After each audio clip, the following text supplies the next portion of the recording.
Friends, मैं आज आपको गोबर के उपले जिसे कि काउडन केक कहा जाता है उससे फर्टिलाइज़र बनाना सिखाऊंगा, कंपोस्ट बनाना सिखाऊंगा। और इससे सबसे अच्छी बात यह है कि इससे आप चाहो तो 3 से 4 तरीके से इस्तेमाल कर सकते हैं। वो क्या क्या होगी तरीके, वो आपको वीडियो के आगे धीरे धीरे पता चलते जाएगा। लेकिन एक और सबसे अच्छी बात है कि ये पूरी तरह से ऑर्गेनिक होने वाला है। और अगर आप गांव वगैरह में रहते हो तो ये आसानी से आपको अवेलेबल हो जाएगी। लेकिन अगर आप सिटी में रहते हो, शहर में रहते हो, तो ये भी वहाँ भी अवेलेबल हो जाएगी। बस हो सके आपको थोड़ा सा पैसे खर्च करने पड़ सकते हैं, लेकिन गांव में आपको है कि फ्री मिल जाएगी। तो सबसे पहले आपको इस तरह के सूखे हुए, जो कि 3-4 महीने सूखे हुए हो, गोबर के उपले ले लेना है। जितना पुराना हो उतना बेस्ट होगा। अगर आपको उपले ना मिले तो सिंपली आप गोबर के जो होते हैं गीले, उसे आप लाकर धूप में अच्छी तरह से सुखा सकते हो 2-3 महीने के लिए। उसके बाद आप इस्तेमाल में ले सकते हो। तो सिंपली बड़े टब वगैरह किसी चीज़ में आपको इस तरह से भर लेना है सारे उपले को। उसको बाद उसमें पूरी अच्छी तरह से पानी दे देना है। इतना पानी भरना है कि जितने भी उपले हैं वो सारे अंदर डूब जाएं। जो गोबर के केक है, वो काउडन केक, वो अच्छी तरह से पानी में सबमर्ज हो जाना चाहिए, डूब जाना चाहिए। उसके बाद आपको इसे 10 दिन के लिए कुछ भी नहीं करना है, बिल्कुल पानी में डुबो ही रहने देना है और ढक कर अच्छी तरह से 10 दिन के लिए छोड़ देना है। और ध्यान रखें कि आप धूप में इसे ना रखें, कहीं छाँव जगह में रख दें और ढक कर आपको 10 दिन के लिए छोड़ देना है। उसके बाद 10 दिन जैसे कंप्लीट हो जाएंगे, उसके बाद मैं आपको आगे के प्रोसेस बताता हूँ।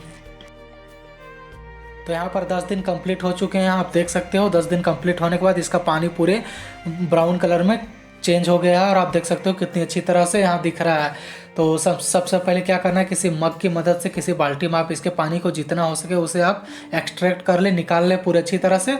और निकाल लेने के बाद इस पानी को आपको बिल्कुल भी फेंकना नहीं है। इस पानी को करना क्या है तो मैं आपको बताता हूँ। सबसे पहले नंबर कि आपको किसी 10 लीटर बाल्टी लेना है और उसमें आपको पानी भर लेना है और उसमें 10 लीटर में साफ पानी में आपको 1 लीटर इस फर्टिलाइज़र को डालना है। और डालने के बाद आप चाहो तो पहला नंबर किसी भी एज ए लिक्विड फर्टिलाइज़र आप इस्तेमाल कर सकते हो, अपने किसी भी पौधे में डाल सकते हो। ये ग्रोथ में मदद करता है, प्लांट के ग्रोथ में। और दूसरी चीज़, आपको स्प्रे भी कर सकते हो अपने प्लांट में। उसी पानी को आप स्प्रेयर बोतल में भर लो और स्प्रे कर दो अपने प्लांट में, ताकि कोई फंगस वगैरह ना लगे। ये कीड़ों से बचाता है आपके पौधे को। तो ये 2 चीज़ हो गई काम की चीज़। अब आपको क्या करना है, जितने भी अपने गोबर को उपले उसमें डाले थे, सारे पानी को निकाल लेने के बाद गोबर को उपले को आपको दूसरे बर्तन में निकाल लेना है, या तो फिर उसी बर्तन में रख सकते हो, लेकिन पानी को बिल्कुल अच्छी तरह से निकाल लेना है। निकाल लेने के बाद आपको जितने भी गोबर के उपले उसे हाथ से पूरी अच्छी तरह से मसल देना, जितना हो सके उतना आपको चूर कर देना है, पूरा पाउडर जैसा बना देना है। पाउडर तो पूरी नहीं बनेगी, लेकिन जितनी हो सके बारीक आपको कर देनी है। और ध्यान रखें, ये करते वक्त आप ग्लव्स का इस्तेमाल ज़रूर करें। मेरे पास अभी अवेलेबल नहीं है, इसीलिए मैं हाथ से ही कर दे रहा हूँ। कोई बात नहीं, मैं अच्छे तरह से हाथ को बाद में वॉश कर लूँगा। तो इस तरह से कर लेने के बाद इसे आप धूप में सुखा लें। धूप में सुखा लेने के बाद जितनी अच्छी तरह से हो सके आप सुखा लें। 1 दिन 2 दिन या 2 घंटे 3 घंटे, अगर गर्मी का टाइम है तो जल्दी ही सूख जाएगी। तो सिंपली आप उसे सुखा लें। सुखा लेने के बाद आपको करना क्या है कि जितने भी जो आपने गोबर के उस उपले को सुखाया है पाउडर बनाने के बाद, उसे अच्छी तरह से बारीक छलनी की मदद से चाल लें। और चालने के बाद जो मोटे मोटे पीसेस बच गए उन्हें आप मिट्टी के साथ बाद में जब भी कोई नई प्लांट लगाओ या ट्रांसप्लांट करो तो उसमें आप मिलाकर उस पौधे को लगा सकते हो।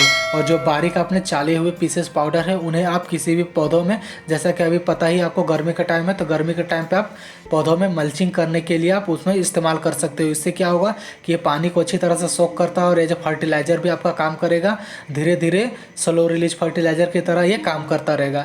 अब चलिए, ये तो 3 बेनिफिट हो गए। तब चलिए चौथे बेनिफिट की बात करते हैं। तो सबसे पहले आपको करना क्या है कि जो हमने 10 दिन पानी में गोबर खाद को रखा था, उसे निकालने के बाद जो हाथ से हमने मसला है, उन्हें बचे हुए पीसेस को आपको करना क्या है कि एक बड़े से टब में ही रहने देना है। और जितने पानी हो सके, पहले ही मैंने आपको बताया, सारे पानी को निकाल देना। निकालने के बाद आपके पास अगर कोई पुरानी खाद हो तो आप उसका इस्तेमाल कर सकते हो। अगर वो ना हो तो आप सिंपली जो गार्डन के सॉइल होते हैं आप उनका भी इस्तेमाल कर सकते हो, और या खेत की मिट्टी का भी इस्तेमाल कर सकते हो। और उन्हें आपको 1 से 2 मुट्ठी आपको पूरे गोबर के खाद में आपको दे देना। ये करना इसीलिए ज़रूरी है ताकि सॉइल में ऑलरेडी बहुत सारे माइक्रोब्स होते हैं जो कि कंपोस्ट को डिकम्पोस्ट करने में मदद करेगी और बहुत जल्द डिकम्पोस्ट हो जाएगा। इसीलिए इसका इस्तेमाल करना है और सिंपली आपको दे देना है और मिला देना है अच्छी तरह से। जैसे आपको मैं वीडियो में दिखा रहा हूँ उसी प्रकार से देकर अच्छी तरह से मिला देना है। और मिलाने के बाद आपको 10 से 20 दिन या 30 दिन के लिए आपको छोड़ देना है। अगर विंटर का टाइम है तो 1 से 1.5 महीने के लिए रहने दें, ताकि विंटर में थोड़ा सा समय लगता है इसे डिकम्पोस्ट होने में। और अगर ये गर्मी का टाइम है तो आप 20 से 25 दिन में ये आसानी से तैयार हो जाएगी। और उस दौरान आपको क्या करना है, 2 से 3 दिन के इंटरवल में आपको इसे अच्छी तरह से मिलाते रहना है, एक बार चला देना है। और मॉइस्चर बनी रहनी चाहिए। ध्यान रखें कि आप इसे निकाल कर 2-3 बार देखते रहें। 2 से 3 दिन के इंटरवल में आप देखते रहें कि अगर इसकी मॉइस्चर पूरी तरह से ख़त्म हो गई तो आप हल्के से स्प्रेयर की मदद से या अपने हाथों की मदद से हल्का सा पानी स्प्रिंकल कर सकते हो, ताकि इसमें नमी बनी रहे, ताकि डिकम्पोस्ट हो जाए। अगर ये ड्राई हो जाएगी तो डिकम्पोस्ट नहीं हो पाएगी। और इसे अच्छी तरह से ढक कर छोड़ देना है और 2 से 3 दिन तक चलाते रहना है। तो यहाँ पर देख सकते हो कि 20 दिन पूरे कंप्लीट हो चुके हैं और मैं बीच बीच में इसे चलाते भी रहा हूँ। और अगर आप ध्यान दोगे तो आपको छोटे छोटे सीड्स जो होते हैं, जो गाय वगैरह खाती है, घास खाती है, तो उसमें सीड्स चले जाते हैं। तो सीड्स की भी जर्मिनेशन स्टार्ट हो गई है। ढक कर रख दिया था इसी की वजह से।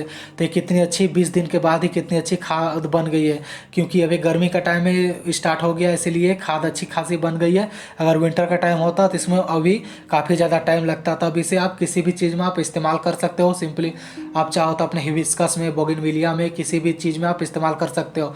अगर गर्मी वाली आपने वीडियो नहीं देखी कि गर्मी में किस किस तरह के प्लांट लगाए जाते हैं, तो आप डिस्क्रिप्शन में लिंक मिल जाएगा, तो ज़रूर जाकर देखना।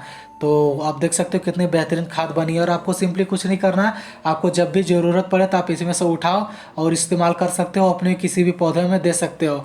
और जितने की ज़रूरत नहीं है तो आप किसी बड़े बकेट में ही रहने दो और मॉइस्चर ही रहने दो, ताकि ये और भी अच्छे से डिकम्पोस्ट होते रहे।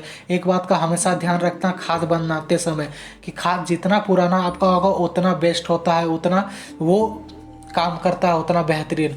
तो ये वीडियो अगर आपको अच्छी लगी होगी और कुछ भी समझ में नहीं आया तो आप कमेंट करके पूछ सकते हो। और नए नए मेरे गार्डन के अपडेट्स देखना चाहते हो तो मेरे इंस्टाग्राम को भी ज़रूर फॉलो कर सकते हैं। लिंक आपको डिस्क्रिप्शन में या वीडियो के लोअर थर्ड में आपको दिख रही होगी।